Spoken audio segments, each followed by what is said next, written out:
way as we go through, and always good. Now, what I'm going to show you tonight is something that that we were working on as part of we have worked on before in the money management program, and that's applying a handbrake to your strategy.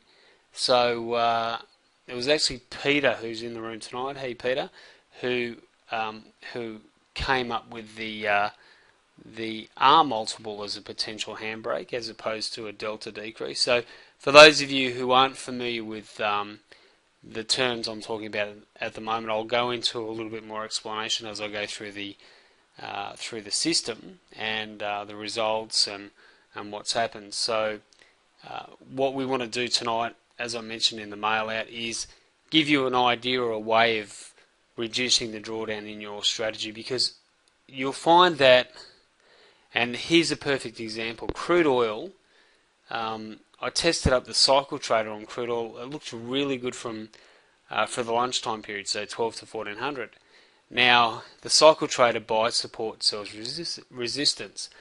But the last couple of months, that's been terrible because obviously the dynamics of the market have changed. So what's happened is that instead of crude going into a little bit of sideways cyclical action during the lunch hour, it's actually breaking out in that period.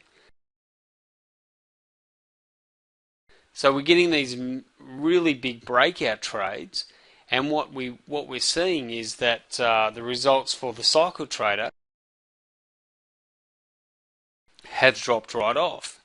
Now, I haven't done the comparative test on the trend trader, but when you see that start to drop off, what would be your initial reaction? Obviously, if you see that your equity is climbing, and then suddenly you see the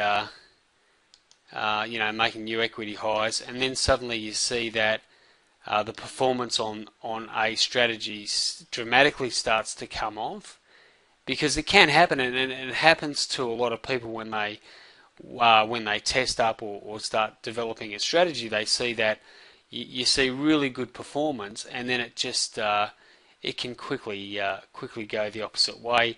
And obviously the market dynamics change, and you never really know what kind of a day you're going to get, a week or month you're going to get. So really, it's up to you as the trader to be able to respond quickly. Now, I remember hearing somebody a while ago talk about you should always be slow to change your trade plan. Well, that's okay if you've got a trade plan that is a specific trade plan to a number of different markets, a number of different strategies. But if you're just trading one strategy, one market, you need to be able to change your strategy and market quickly if it's going into drawdown. Now I'm going to show you something here, and I'll just put this data in the window for a second. I'll just change the parameters on this, because this is what I tested up that looked really good, and we'll have a look and see how it's performed after the testing. So this is on a 450. Remember, with a cycle trader, you probably want to aim for a bigger tick chart, because you want to pick the swings in the market rather than Karyn's work at the moment. Now, Karyn, jump in if I get something out of place here at all. So just let me know if you've got anything to add or type away. So as I mentioned before, Karyn's testing was mainly for the US session. So she decided that that was her best time of the day to trade. Because remember that everybody you need to be, when you're testing, you need to, like if I say to you, like, I want you to test the Euro session, well, if you're not awake during the Euro session, that's a waste of time. So you need to pick a time frame that's going to suit your objective, and if your objective is to be trading the US session, well then obviously the US session is the session you'll test. So Karyn was looking at the morning session, and really started to look at the market open, or just prior to the pit session open at 9:30, and she tested basically initially from 850 to around 10 o'clock, I think it was, and we're going to go through, and I'll just take you through firstly the results. Now, she went back to the 6th of January, so we'll have a look firstly at the day of the week results. Or I'll just take you through the overall results first. So there were 492 trades. We'll just click back here.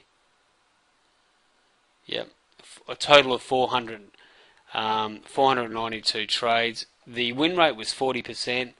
The profit was $18,430, and largest losing trade. So when we talk about an R multiple, that's really the initial risk you take on a trade. It's a way of measuring your initial risk, or it's a way of quantifying your initial risk. So if we talk about a R which is equal to risk, an R multiple. Now on Karyn's, her initial risk on every single trade is 12 points.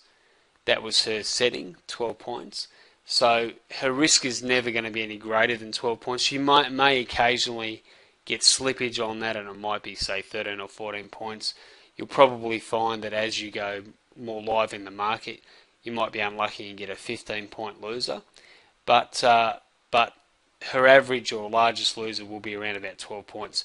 So that makes it very easy for us to test, because we know that if she's got an R, her R multiple is negative 12. If she has a winning trade, so say she has a 24-point winner, then she's got a 2R multiple. So we represent R as a negative or a positive number. So if it's a negative R, that means it's the initial risk, and that'll come up as, so it's 12 points, or it'll be equal to 1R.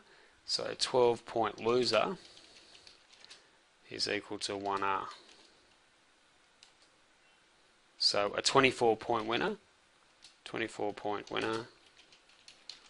will be equal to 2R. So it'll be, sorry, that should be negative 1R. So just do that one again. 12-point loser is negative 1R. Everybody all good with that? So that's really the R multiple in a nutshell. It's the amount of risk we assign to our initial trade, and that's usually our initial stop. So barring any slippage, as I mentioned before, or commissions, that number should stay. Particularly if you've got a constant value as your risk, that should stay constant as 1R, which is 12 points. So we'll just keep pushing along here. So she had 492 trades, 40% win rate. Is the win rate? Do you think the win rate is? Are you surprised about the win rate, like being at 40%, based on the profit potential or the profit here? There's no.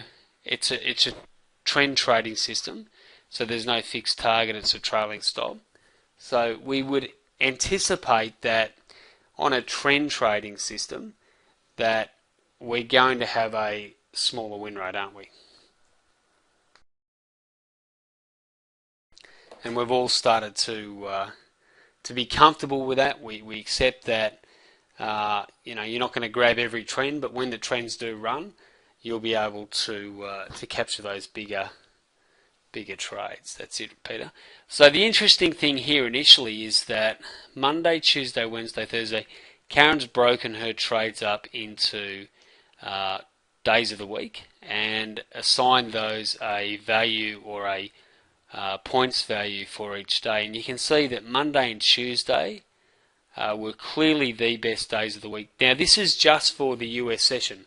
When we have a look at Jim's results show the Euro and the US session slightly different, but for Karyn, she definitely had some really interesting results here. Monday, Tuesday coming up as the most profitable. Wednesday not too bad. Thursday much better, and Friday's interesting. Friday almost paints a picture of, look, everyone's headed off for the weekend. Not getting a lot of movement on a Friday, so that definitely does give us a clue as to the time frame that she tested there is not. It's almost like we potentially could give Friday away as a non-trading day. Now, what would happen to us if we dropped a Friday? Would we, if you drop a Friday, say you decide, right, well, I'm trading, I'm going to drop a session. What happens if you drop a session? Should you still continue to test that, or do you decide there and then after almost 500 trades that Friday will continue to be a poor day to trade? What generally do people think about that? So as I said, this session is a little bit of two-way. So jump in whenever you feel like you want to answer a question. If you want to sit back and just relax and enjoy the session, that's okay too. But the more we get involved in it, the more stimulation we're going to get and more questions, different ideas. So definitely throw any ideas you've got in there. Now, I've got my own opinion. Yeah, so Friday might be. Yeah, Friday might be bad initially, but that could change moving forward. You know, it could be that, you know, for this block of data over this period, this cycle that we're testing, Friday has proved to be a fairly poor performer. But if you give more data and put more data into that, you might find that Friday picks up. So you should, if you decide to drop a day, that's exactly right. It could be seasonal, so that cyclical activity, that the cycles that are laid into the market, we've got to be careful of those as well. Now, if I decide to drop a day, what I'm going to do is I'm going to actually continue to test that to make sure that number continues to be a poor performer. Then I know that without any shadow of a doubt, my stats are continually supporting. Now, how much confidence are we going to get from having continual stats supporting, reaffirming why we shouldn't trade Friday? Because what happens with new traders and even experienced traders too, is that you say, for example, you spend a month or so testing up markets, and you decide that, you know, Monday through to Thursday they're your best days. Then suddenly, two Fridays in a row, you get a couple of good trades. That recency, you get what we call a recency bias. So the most recent thing starts to bias your thinking, and instead of having that information combined with your stats, a lot of traders who don't keep a statistical database of all their trades and continue to monitor those, then really a lot of their trades are based on recency bias, and you know that can be obviously detrimental to your trade plan and what you're looking at in the market. So we want to always make sure that that's filtering back into our results, and then even if we get a couple of great days, that might not change this at all. And you might think, well, yeah, if look, for the last 2 Fridays have been great, but overall it's terrible. By trading Friday, it's net negative. I'm saving myself, potentially 100 trades. So there's brokerage, there's commissions. So you're well and truly in front, and time as well. I mean, this is not a big trade plan. Karyn's initial trade plan was for 1 hour and 10, I think the initial testing was. So the good thing about this plan is that from 8:50 to 10 o'clock was the initial testing. So she's able to save herself 1 hour and 10 minutes a week just on that testing, which is great. Now let's have a look at the time of the day that she broke down as well. So from this data here, we can go over to time of the day test now. So we're moving away from crude by the day because we've taken out Friday. And what we're going to look at now is we're going to look at the testing Karyn did for the time of the day stats. So she broke it down 8:50, which was poor, 9 o'clock, 9. So 10-minute increments she's broken it down to. And if you want to jump in at all, Karyn, feel free to, but I'll run with it for now. Basically,